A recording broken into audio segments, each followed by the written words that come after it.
The Legend of Zelda Link's Awakening was a game released in 1998 as part of the Legend of Zelda series. It was released for the Game Boy Color and I highly recommend playing it if you haven't. That being said, it is a game that you can absolutely destroy. There's an infamous glitch in the game that has been spreading across the internet for well over 10 years now and was probably known to exist prior to that. This glitch goes by two names: the Doghouse Glitch, as referred to most commonly, and Glitch World, according to Zelda Wiki. To perform this glitch, you can kill a few enemies. The number of enemies you killed can determine the different patterns you get with this glitch. Afterwards, go to Madame Meow Meow's house, where, once there, walk in between the edge of the doghouse and the fence. After a few seconds, you should enter into another area. The area in between the doghouse and the fence essentially acts like some sort of staircase or door, which makes you enter into another area, although I haven't found an explanation as for why the game actually does this. Once you enter the glitched world, you can explore if you'd like, but this glitch can actually help you complete the entire game. More on that later. It's also important that depending on what you do, you can permanently corrupt the game, although this is usually very rare. Once you enter, there are multiple different things that can happen to you. Killing 0 enemies can take you to Gapunga Swamp,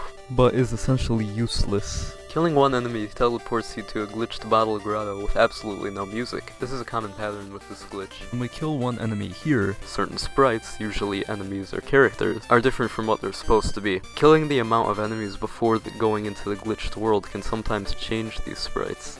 This variation of the glitch is essentially useless due to collision being normal, and due to many places just being simply out of reach. However, there are certain areas that don't have as much collision, like the room where you get the power bracelet. You can go down the screen and end up in the 3rd dungeon, albeit without having any light. You can also enter this room.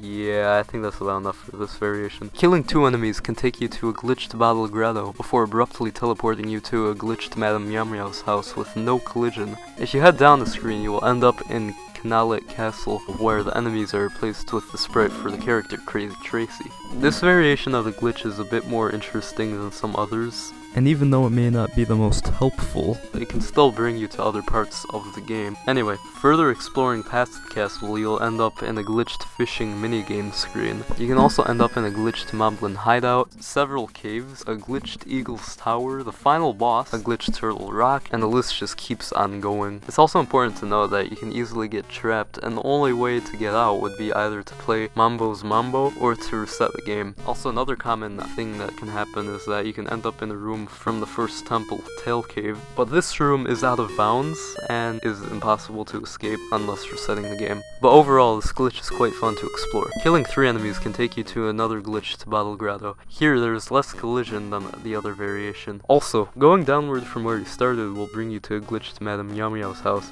and is essentially the same as the variation mentioned earlier. Anyway, there really isn't too much you can do with this glitch other than exploring around. With killing 4 enemies, you can actually complete the game. I'm not going to talk too much about this since other people have talked about it, but you can essentially get certain items that are important for the final boss and actually fight it. Killing 5 enemies can take you to, once again, another glitched battle grotto, with a few sprites being different. At first, it seems like just another useless variation, which it essentially is, but once you get to this room, which we saw earlier in the variation of killing 1 enemy, you can actually explore the surrounding area, and this time it looks pretty interesting, to say the least. You can also end up in a glitched 6th dungeon with green and sometimes purple walls. Yeah, this area was kind of interesting when I first found it, but as far as I'm aware, it is essentially the same as killing 1 enemy. The difference being that there's just barely any collision whatsoever, but it's an overall pretty cool variation. After this point, it can be kind of hard to keep track of how many enemies you killed. Not only that, but the variations stay relatively similar to this. Back in 2017, I made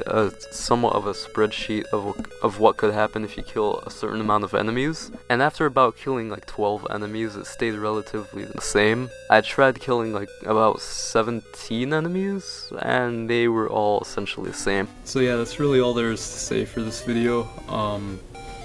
I did try to like map out the glitch world area, but I haven't really touched on that for like a few months now. But if you've noticed, I haven't uploaded anything in like 7 months, and the reason for that is that I just haven't really felt too much like motivation from uploading anything to YouTube, and also I don't know, I'm just really not as interested into uploading YouTube videos now.